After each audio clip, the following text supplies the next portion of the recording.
오늘도 예배하는 여러분 모두 우리 하나님께서 크신 은혜를 내려주시기를 원합니다.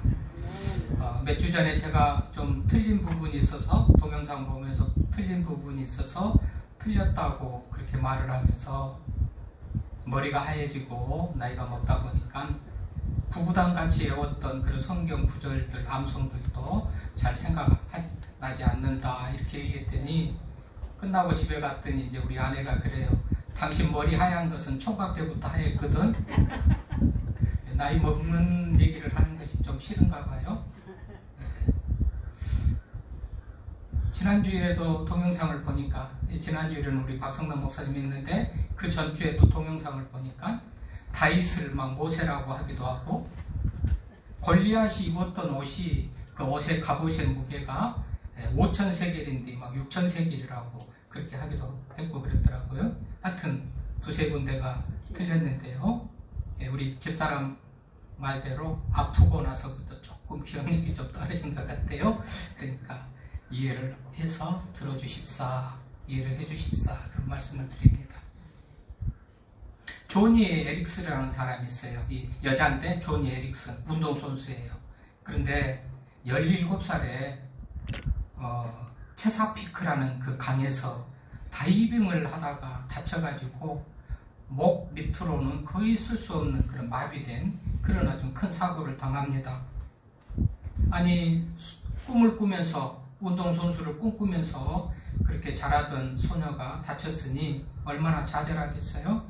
그래서 원망하고 분노하고 또 정말 이 큰 절망감을 느끼면서요, 심지어는 자살하고 싶은 그런 마음까지도 들었답니다.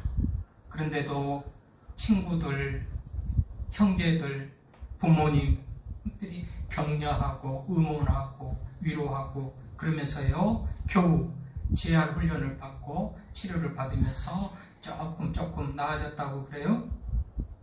결정적으로 이 소녀 조니 에릭슨이 힘을 얻은 것은 하나님의 말씀에 예수님이 부활했다라는 그 사실을 듣고 접하면서 굉장히 힘을 얻었다고 그럽니다. 그러면서 실제적으로 환상을 보는데 십자가 위에서 죽어가는 그 예수님의 환상을 보는데요, 꼭 자기 모습 같다는 거죠.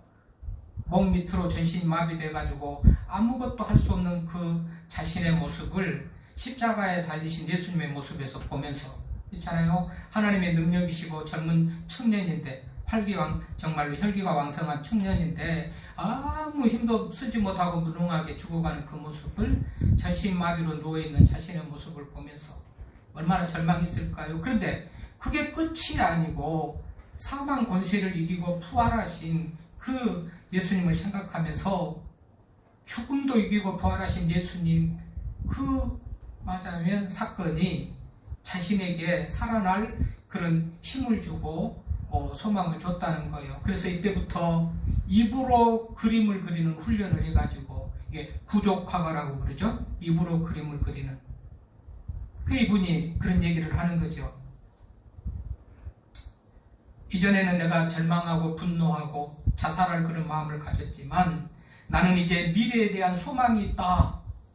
성경은 사람이 죽음으로 끝나는 것이 아니고 부활을 말하고 사후의 세계를 말하는데 그야말로 그때는 사람들이 다 믿는 자들이 영화롭게 된다더라. 나는 그 나라에서 나는 내 발로 춤출 것을 꿈꾸고 정말 이 하나님 앞에서 뛰놀 것을 생각하니 힘이 난다. 뭐 이런 얘기를 한 거예요. 그때는 내 몸이 가볍게 움직일 수 있을 것이고 눈부신 아름다운 옷을 입고 우리 하나님 앞에서 춤출 것. 이제 이런 소망을 가지면서 장애인들을 위한 단체를 만들고 자신도 그 몸이면서도 이런 좋은 일을 하면서 그렇게 살았다고 그래요. 그러면서 이런 얘기를 합니다. 어떤 종교나 철학도 새로운 몸과 정신을 약속하지는 못한다. 그러나 오직 예수 그리스도의 부활의 복음 안에서만 상처 입은 사람이 이처럼 놀라운 소망을 발견할 수 있다. 놀라운 간증, 은혜로운 간증을 합니다. 그렇죠? 부활만큼 큰 소망이 어디 있겠습니까? 부활만큼 절망을 이기게 하고 어떤 연약함도 이기게 하는 것은 없습니다. 그런 의미에서 회복을 꿈꾸고 부활을 꿈꾸며 부흥을 꿈꾸며 나가는 우리들에게도 이 부활은 큰 동력이 된 줄 알고 이런 소개를 하면서요.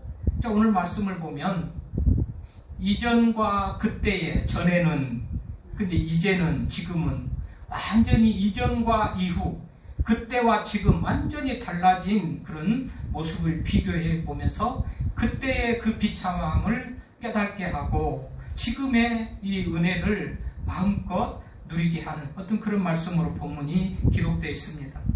오늘 2절에 보니까 그때의 너희는 그랬죠? 그때의 너희는 3절에도 보면은 전에 우리는 전에는 우리도 그때가 나오고 전에가 나와요.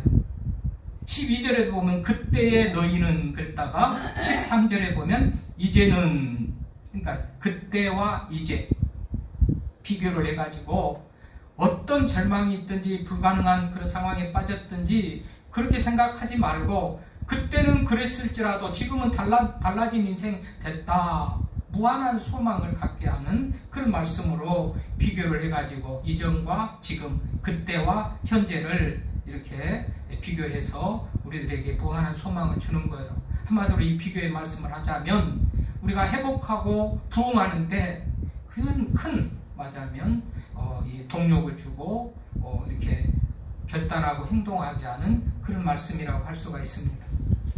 이전에는 어땠다는 거예요. 그래서 이전에는, 그때는 어땠다는 거죠?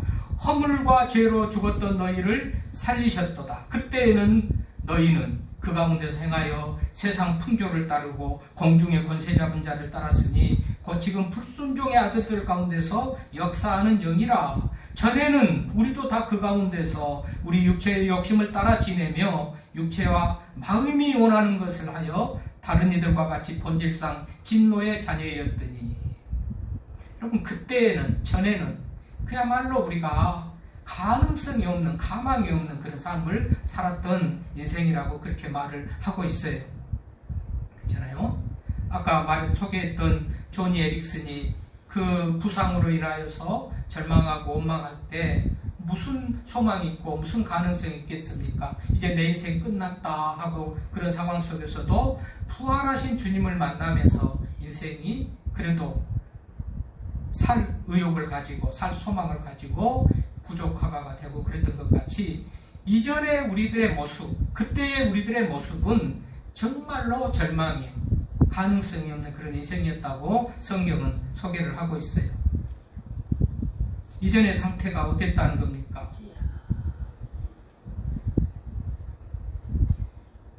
세상 풍조를 따르고 공중 권세 잡은 자를 따르고 사단과 악령과 어떤 말하자면 거짓과 이단과 이런 것들을 따르는 그런 모습이었다는 거예요. 그래서 불순종의 아들들 가운데서 역사하는 영을 따라서 살고 육체의 욕심을 따라서 살고, 이게 사람들의 말하자면 하나님을 알지 못하는 사람들의 일반적인 습성이고 일반적인 생활의 양태라고 할 수 있겠는데 결국은 이것 가지고는 안 된다. 그런 모습 가지고는 여전히 소망이 없는 그런 삶을 살 수밖에 없었다고 성경은 오늘 우리들에게 가르쳐 주신 것이죠.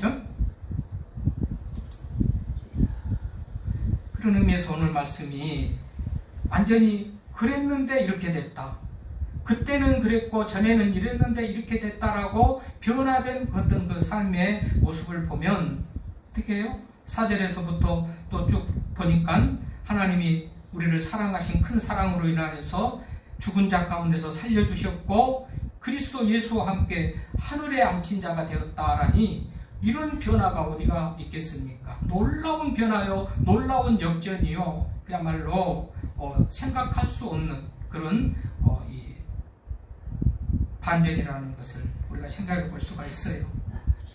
이런 사실 앞에서 먼저 우리는 우리 실상을 좀 볼 수 있는, 우리가 어떤 존재인지 실상을 볼 수 있는 것이 중요해요.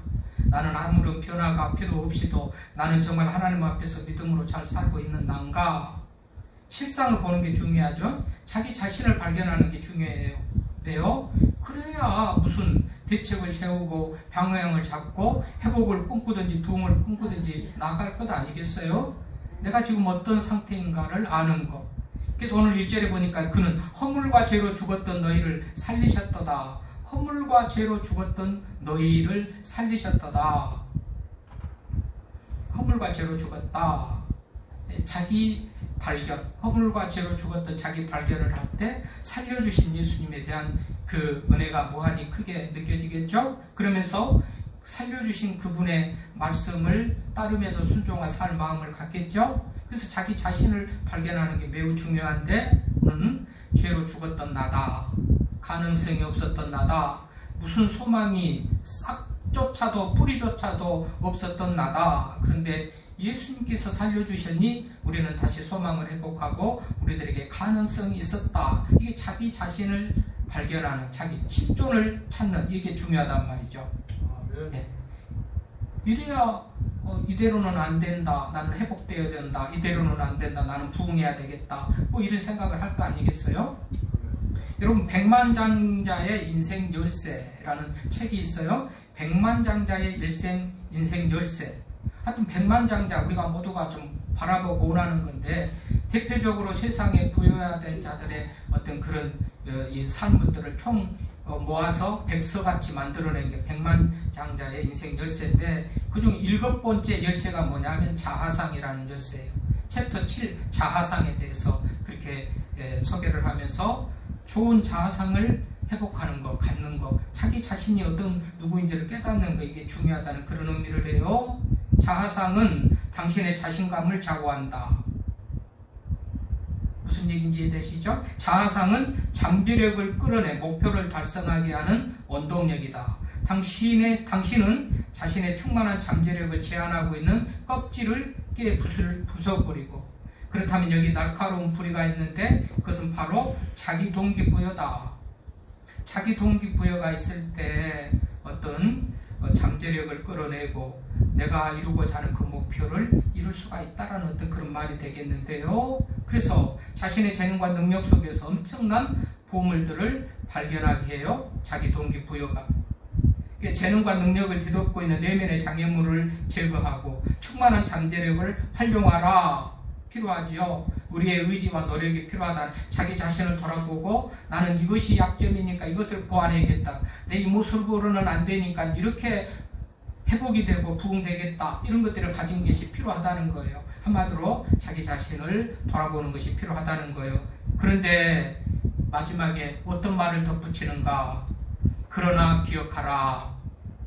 사람을 통제하는 자신의 잠재력을 조금밖에 꺼내지 못한다. 그러니까 자기의 의지와 노력에는 한계가 있다는 거예요. 사람을 통해서는 자신의 잠재력을 조금밖에 꺼내지 못한다. 절대자 하나님 안에서 모든 일을 가능하게 하신다라고 말합니다. 백만장자의 인생 열쇠 7번째 챕터 말은 자아상, 자기 자신을 발견하는데 뭔가 이제 발전적인 그런 생각과 의지를 가지고 나아갈 것이 맞으면 문제점이 발견되고 방향이 세웠다 할지라도 하나님의 은혜가 더해져야 된다는 것을. 그런 의미에서 우리가 회복을 꿈꾸고 부흥을 꿈꾸는데 하나님의 은혜가 더해져야 돼요. 알기만 하고 발견을 하고 나는 이렇게 해야 되는데 이렇게 해야 되는데 하고 마음만 먹고 의지만 가지고 되어지는 게 아니고 하나님의 은혜가 더해져야 된다고 말합니다. 자, 우리가 병들기 전에는 별로 건강에 관심을 안 가져요. 다른 사람은 다 쓰러져도 나는 안 쓰러질 것이다. 병들기 전에는 병에 관심이 없습니다. 그러나 건강을 잃고 나면 신경을 써요. 죄인 것을 알아야 회개를 할 테죠. 죄인인 것을 알지 못하니까 회개가 없겠고요. 내가 죽은 상태라는 것을 알아야, 하나님의 은혜가 필요하다는 것을 알아야 우리의 상태를 돌아보면서 뭔가 방향을 설정을 하고 목표를 세우고 나갈 수가 있단 말이죠. 그래야 회복이 있고 부흥이 있단 말이죠. 그러니까 우리의 상태를 살펴보는 것이 매우 중요해요. 치료를 받으랬는데도 의사가 진단을 해서 무슨 약을 먹고 어떻게 수술을 하고 병의 원인이 나와야 치료의 방법이 나오지 않습니까? 내 상태를 알아야 어떻게 할 것인지 나온단 말이죠. 그래서 바울은 우리의 옛 상태가 어떠했는가라는 것을 지금 말해주고 있는 것이죠. 그때는 허물과 죄로 죽었었고, 그때는 사단의 이끌림 받아서 살았고, 세상의 풍조를 따르면서 살았고, 이렇게 살았다는 거예요. 이게 회복되기 전에 우리의 모습이라는 겁니다. 그럼 어떻게 회복할까요? 그럼 우리가 이제 이 말씀을 통해서 하나님께서 이래라 저래라 말씀한 바는 없더라도 이렇게 살았기 때문에 죽은 인생이 됐다라고 하면 반대로 살면 사는 인생이 되는 거겠죠. 여러분, 우리가 모두가 다 숨쉬고 활동하고 말하고 산다고 성경적으로 하면 살아있는 존재가 아니에요. 영적으로 죽어있으면 성경에서는 죽은 인생이다 그렇게 얘기를 해요. 그럼 내가 살아있을까 죽어있을까 우리가 점검을 하는 것이 필요하고, 숨쉬고 활동하고 말한다고 살아있는 것 같이 착각하지 말고 내 영이 살아있어야죠. 내 영이 살아있어요. 가게 적자가 늘어갑니다. 코로나 때문에 장사가 안 되고 거리 두기를 하니까 적자가 늘어납니다. 그럼 어떻게 합니까? 세울 수 있는 대책은 전략해야죠. 지출을 줄이고 긴축 정책을 써야죠. 부도가 나려고 하면 어떻게 합니까? 어떻게 하든지 대출금을 줄이고 이자가 안 나가게 하고, 또 재산이 되고 맞으면 돈 팔아서 돈 될 만한 것이 있으면 팔아서 그거를 메꾸는 것이 부도가 안 나고 가게를 유지해 갈 수 있는 그런 길 아니겠어요? 회복을 하고 부흥을 꿈꾸려면 우리도요, 이런 진단이 필요하죠. 내가 영적 침체기다, 회복이 필요하다, 부흥이 필요하다, 이것을 자신을 살피면서 절실하게 느낄 때 회복을 꿈꾸고 부흥을 꿈꾸는 쪽으로 선택할 거 아니겠어요? 그래서 오늘 우리는 이전에 우리의 삶을 돌아보는 것이 매우 필요하고, 그래서 회복과 부흥의 길로 나아갈 수 있는 길을 우리가 찾아볼 수가 있다는 거죠. 근데 오늘 이 말씀 속에서 왜 이전에는 어떤 모습이었다고 그랬죠? 다시 한번 세상의 풍속을 따라다녔고, 불순종에 맞으면 아들들이 역사하는 그 역사를 끌려다니면서 그렇게 살았고, 사탄과 세상의 풍족에 이끌림 받아서 살았다, 악령에 이끌림 받아서 살았다라는 그런 말이 되는데요. 그럼 이제 반대로 돌이켜야죠. 반대로 회복하고 부흥을 꿈꾸려면 세상의 풍속도 좀 끊어버리고 진리를 쫓아서 살아가고, 거짓인지 이단인지 악한 영에 맞으면 속삭임인지도 구분하지 못하고 따라갔던 우리들의 삶이라면 이제는 그런 것들을 좀 끊어야지 회복과 부흥의 길로 나아갈 수 있는 거 아니겠어요? 그래서 너희는 이 세상 풍조를 따르고 공중의 권세 잡은 자, 지금 불순종의 아들들 가운데 역사하는 영이라, 이것들을 다 돌이켜서 이제는 진리를 따르고 세상 풍조를 끊어버리고 따라가는 거. 누구를 따라가는가 중요하잖아요. 뭐를 따르느냐가 우리 인생을 결정하잖아요. 진리를 따라가야 되고 주님을 따라가야 되고 그러는데, 세상 풍조를 따르고 공중 권세 잡은 자의 사단의 인도를 받고 그러면 멸망의 길로 갈 수밖에 없죠. 이전에 그렇게 살았기 때문에 멸망을 당할 수밖에 없었다는 거예요. 그러면 이제는 우리가 진리를 따르고 주님을 따르는 길로 나아가야 되지 않겠냔 말이죠. 그래서 꼭 두 개다. 할렐루야. 눈보라가 매우 무섭게 치는 밤입니다. 캄캄해가지고 아무것도 안 보이는 기차가 지나가는데 그 안에 아이를 아는 여인이 타고 있습니다. 목적지는 화전역인데 밖이 잘 안 보이고 긴장을 해가지고 지금 내릴 때를 기다리면서 타고 있으면서 자기 혼자 판단만으로는 부족할 것 같아서 옆에 있는 분한테 말합니다. 내가 화전역에 내려야 되는데 참 알려주세요. 그분이 큰 소리 칩니다. 내가 화전역을 잘한다고, 나 매일 다니는데 이제 뭐냐면 다음번에 화전역이라고. 그 기차가 멈춰요. 그래서 여기 화전역인데 내리세요. 그리고 기차가 출발합니다. 그건 몰막하지 않아서 다시 기차가 서면서 차장이 안내를 하는 거예요. 화전역입니다. 내리실 분 준비하고 내리세요. 그 남자가 깜짝 놀랍니다. 깜짝 놀라. 아니 이전에 섰던 데는 어디요? 이전에 차가 멈춘 데는 어딥니까? 했더니 여기 아니고 엔진에 문제가 있어가지고 잠시 점검하느라고 멈췄다는 거예요. 잘못 알려준 것이죠. 그래서 얼마 후에 사람들은 그 역에서 어린아이를 안고 얼어 죽어있는 여인을 발견했다는 거 아니겠어요? 잘못 알려주니까. 잘못 알려주는데 자기도 잘못 모르겠고 그 사람 말 믿고 내렸다가 그 눈보라치는 추운 겨울밤에 아이를 안고 죽었다는 얘기예요. 누구를 따라가느냐가 중요하다는 거 아니겠어요? 그래서 그 망할 때, 그 죽었을 때, 그 비참할 때는 너희가 세상 풍속을 따르고 공중 권세 잡은 자를 따랐으니 이제는 우리가 하나님을 따르고 진리를 따르고 그래야 되겠다. 거기에 회복 은혜가 있다라고 오늘 하나님께서 우리들에게 말씀을 하시는 거예요. 세상 풍속이 뭘까요? 세상 풍속? 예? 세상 풍조를 따르고 세상 풍조.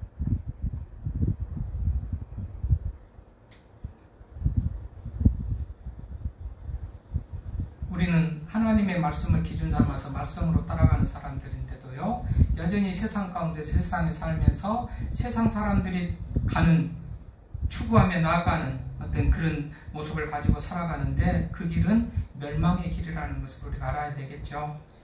오늘 그렇다는 거예요.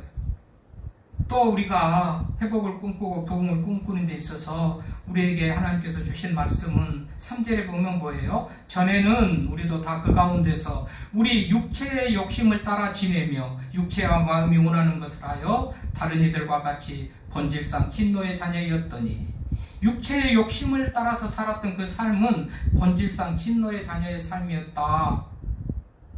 그러니 어쩌라는 겁니까?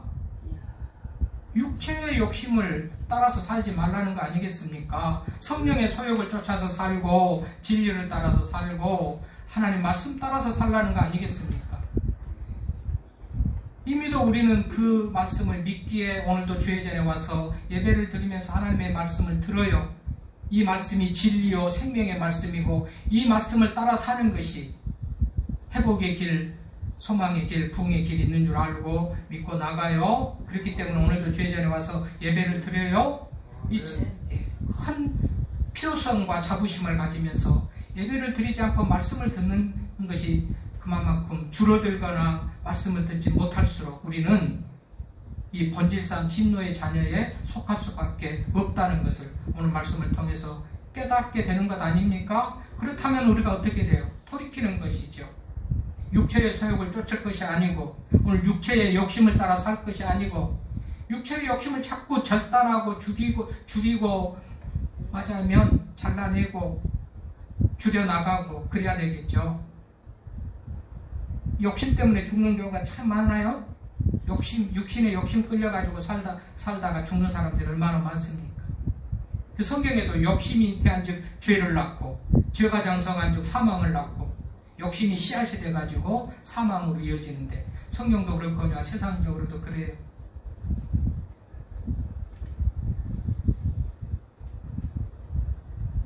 미시시피 강에 광부들을 태우고 배가 지나가다가 말이죠, 풍랑을 만나가지고 위험한 상태가 됩니다.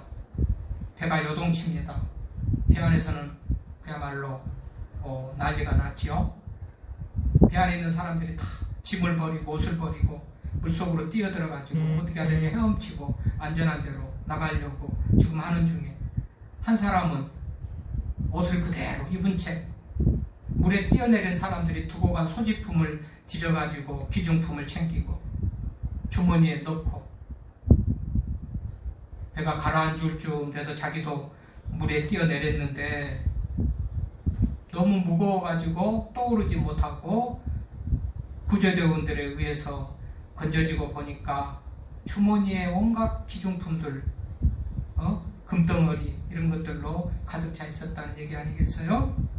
욕심을 따라서 사는 것, 오늘 특별히 육체의 욕심을 따라서 사는 것, 이것은 진노의 자녀들의 삶이 된다는 것을 성경은 우리들에게 가르쳐주고 있어요. 그러니 어떻게 해야 돼?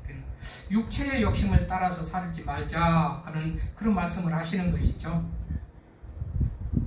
물질에 대한 욕심은 끝이 없습니다. 한번 재물에 눈이 어두우면 체면도 없고 사랑도 없고 우정도 없고 아무것도 보이는 게 없습니다. 그래서 어떤 사람은 불에 날아드는 불나방 같은 거, 물질을 쫓아가는 사람을 그렇게 비유하기도 합니다. 결국은 육체의 욕심을 따라서 살다가 다 인생을 파멸하고 마는 그런 인생이라는 것이 오늘 말씀 아니겠어요? 육체의 욕심을 따라서 살다가 진노의 자녀가 됐다. 우리가 따를 것은 욕심을 버리고 이제 하나님의 말씀을 따라서 사는 것만이 생명의 길이고 살 길이라 성경은 우리들에게 그렇게 가르치시는 것이죠. 그래서 이 돌이키고 이전에 그때에 그렇게 살았던 삶을 돌이키고 이제는 현재는 우리가 이렇게 돌이키는 삶을 살 때 어떤 은혜가 있다는 겁니까? 4절부터 보면 긍휼이 풍성하신 하나님이 우리를 사랑하신 그 큰 사랑을 인하여 허물로 죽은 우리를 그리스도와 함께 살리셨고 또 함께 일으키사 그리스도 예수 안에서 함께 하늘에 앉히시니 이런 영광이 어디 있습니까? 죽은 자 가운데서 살리셔서 예수님이 앉아가신 하나님이 계신 하늘 보좌에 앉히셨다니 이런 영광, 이런 자랑스러운 일이 어디가 있겠어요? 누구에게 이런 은혜가 주어졌다는 겁니까? 이전의 모든 삶에서 돌이킨 그런 사람들에게 주어졌다는 거 아니겠어요?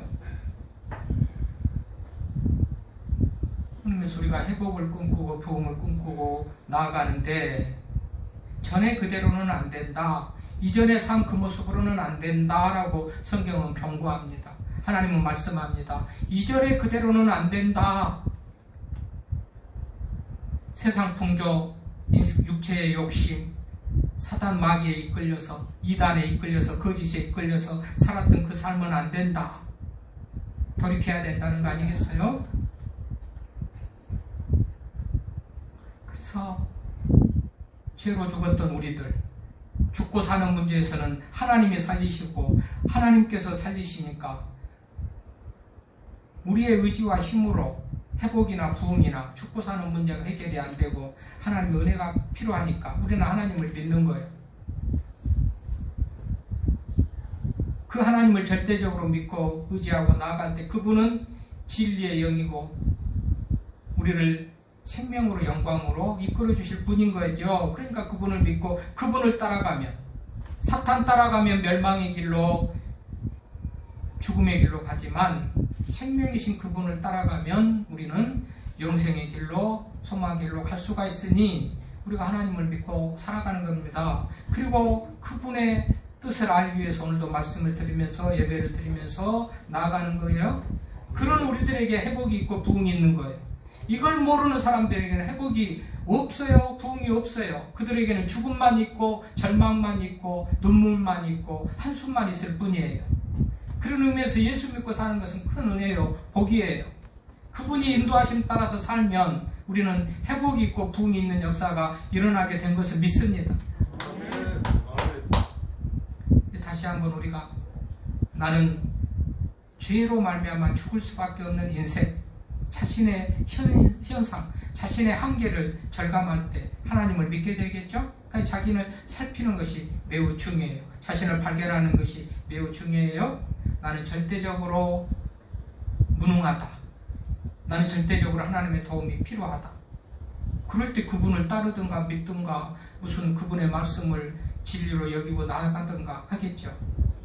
그러니까 악한 영이 이끌림을 받고 세상 풍조로부터 그렇게 따라서 살면 망하니까 우리는 성령의 이끌림을 받고 세상의 풍속이나 풍조나 여러 가지 육체의 욕심을 버리고 살 때 회복 은총이 우리들 가운데 임할 줄로 믿습니다. 우리 모두 회복을 꿈꾸지요? 부흥을 꿈꾸죠? 이거는 우리들의 지식이나 의지나 노력만 가지고 안 되고 하나님의 은혜가 덧입혀야 돼요. 하나님의 말씀으로 순종하며 살 때 그런 은혜가 일어난다는 것을 우리가 다시 한번 기억하면서요, 말씀 따라서, 진리 따라서, 성령 따라서, 인도하심 따라서 살기를 결단하고 나갈 수 있기를 바랍니다.